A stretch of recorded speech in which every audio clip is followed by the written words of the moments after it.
Ever found yourself stuck between wanting to help a friend and preserving your own comfort? I'm sure we all have at some point, but let me tell you about a time when it happened to me. You see, I have this friend. Let's call him Jimmy. Jimmy is the kind of guy that anyone would want as a friend. He's polite, respectful, and just an overall chill dude. I've known him for about a year, and if I had to pick a friend to be roommates with, it would probably be him. But here's the catch. Jimmy was on the brink of becoming homeless. His options were limited, and the most viable one was to move back in with his parents, who, let's just say, didn't treat him well as a kid. So understandably, he was reluctant to go down that path.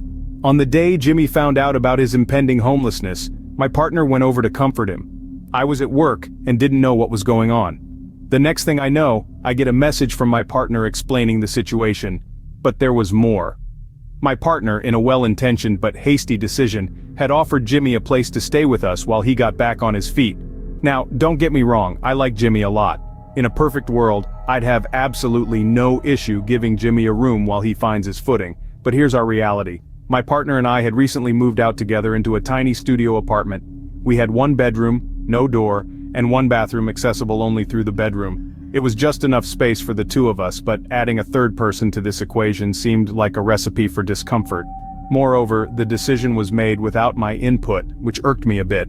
I was faced with a tough decision. Should I accommodate Jimmy, despite our circumstances, or should I prioritize our comfort? A friend in need is a friend indeed, but what happens when you are not prepared for that need?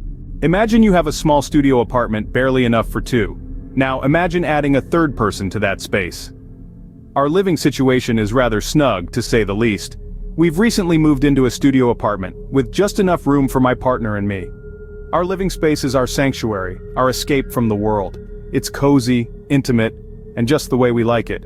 The apartment, located in a fantastic neighborhood, boasts of one bedroom, a living room that doubles as the entrance, and a single bathroom accessible only through the bedroom. It's not a palace by any stretch of the imagination, but it's our little corner of paradise.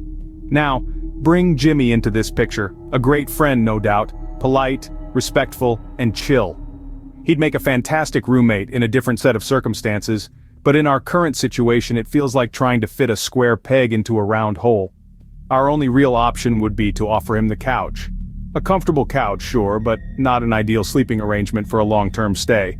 It's one thing to crash on a friend's couch for a night or two, but a couple of months, that would be pushing it.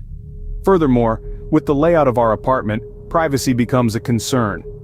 The bedroom, with its lack of a door, is just a few steps away from the living room, and the bathroom is accessible only through the bedroom. Our lives, already intertwined, would become even more so with a third person in the mix. Adding another person to our already tight living situation would upset the balance. It would strain our resources, our patience, and, most importantly, our privacy. We'd have to make sacrifices, compromises, and adjustments, all of which we are not prepared for at this moment. In such a small space, privacy becomes a luxury we might not be able to afford. Decisions. Do you prioritize your comfort or the needs of your friend? The protagonist who we've been following had to face this question head-on. His partner had made a generous offer to their friend Jimmy without consulting him first.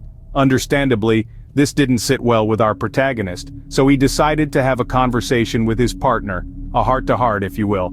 He explained his concerns, his worries, his trepidations. He laid it all out like a deck of cards on a table. He started by expressing how much he cared for Jimmy. He was their friend after all, but he was also clear about his concerns. He painted a picture of their tiny apartment, their haven of love and peace. A studio apartment just right for two, but a crowd for three. He pointed out the practical issues. The single bedroom with no door, the sole bathroom accessible only through the bedroom, the couch that was comfortable for sitting, but not for a good night's sleep. Our protagonist didn't shy away from discussing the elephant in the room, the fact that his partner had made this decision without consulting him. He communicated his disappointment, his feeling of being left out of a decision that affected their shared living space. But he wasn't entirely unyielding. He offered a compromise. He was okay with Jimmy staying for a couple of days, if absolutely necessary, but he was firm on his stance that a long-term stay was not feasible. His partner listened, took in his words, his concerns, his fears, and after a bit of a struggle, came to understand his perspective. They agreed to talk to Jimmy, to retract the offer, to explain the situation. Our protagonist didn't feel great about it. He was torn, feeling like he was abandoning a friend in need. But he also recognized the importance of standing his ground, of ensuring his living space remained a sanctuary for him and his partner. Sometimes even the most difficult decisions need to be made, because in the end it's not just about what's right for others, but also what's right for you. Decisions may be tough, but living with them can be even tougher. Now, here we are in the aftermath of a conversation that felt like a storm. The words have been spoken, the decision conveyed to Jimmy. The air in the room seems different, heavier, as if burdened by the weight of the choices we've made.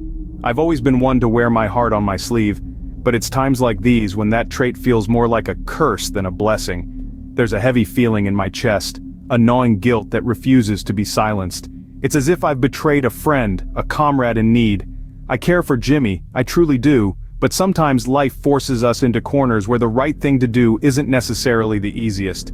Every time I close my eyes, I see Jimmy's face, his disappointment barely concealed, his eyes telling a story of hurt and betrayal. I see the studio apartment, our humble abode, now seemingly too small, too cramped. I see the couch, once a symbol of comfort, now a stark reminder of the hospitality we couldn't extend. I grapple with my decision, wrestling with the guilt and the practicality of it all. Every corner of the apartment feels like a battlefield, a silent witness to the struggle within me. I question myself, my choices. Could we have made it work? Could we have squeezed into this small space, made room for one more? But then, I remember the realities of our living situation, the lack of privacy, the single bathroom, the discomfort of the couch, and I'm reminded of why we made this choice. This decision, it's like a bitter pill, hard to swallow but necessary. I've come to realize that sometimes in life, we are faced with situations where there are no perfect solutions, only compromises.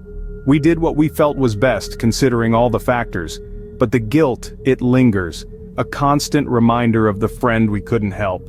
When it comes to decisions, there's always a question of whether we did the right thing. But did I? The question of am I wrong is a tough one to answer. That's where we find ourselves now, at the crossroads of doubt and conviction. Our protagonist is wrestling with the weighty implications of his decision. After all, it's not every day you find yourself in a situation where a friend's well-being hangs in the balance. While Jimmy is undoubtedly a friend in need, our protagonist's concerns are legitimate. The lack of space, the disruption of their personal life, and the potential strain on their relationship are all genuine factors to consider. However, the guilt of potentially leaving a friend to fend for himself is a heavy burden to bear. This internal struggle isn't unique to our protagonist, it's a human condition, one we've all experienced in varying degrees. It's the tug-of-war between the heart's desire to help and the mind's rationality warning of potential consequences. The question isn't about whether he made the right or wrong decision, but about navigating through the labyrinth of emotions and realities that come with such a decision. Now let's turn the tables for a moment and put ourselves in his shoes. What would you have done? Would you have opened your doors and your life to a friend in need despite the cramped quarters and the potential for conflict? Or would you have prioritized your own comfort, stability, and relationship? Would your decision have been different if it were a family member instead of a friend? These are not easy questions to answer, and there's no one-size-fits-all solution. Each of us has our own unique circumstances, our own perspectives, and our own values that guide our decisions, and that's okay. It's okay to feel conflicted. It's okay to question your decisions, and it's okay to prioritize your own needs. In the end, it's not about right or wrong, but about making a decision and living with it. So, what would you have done?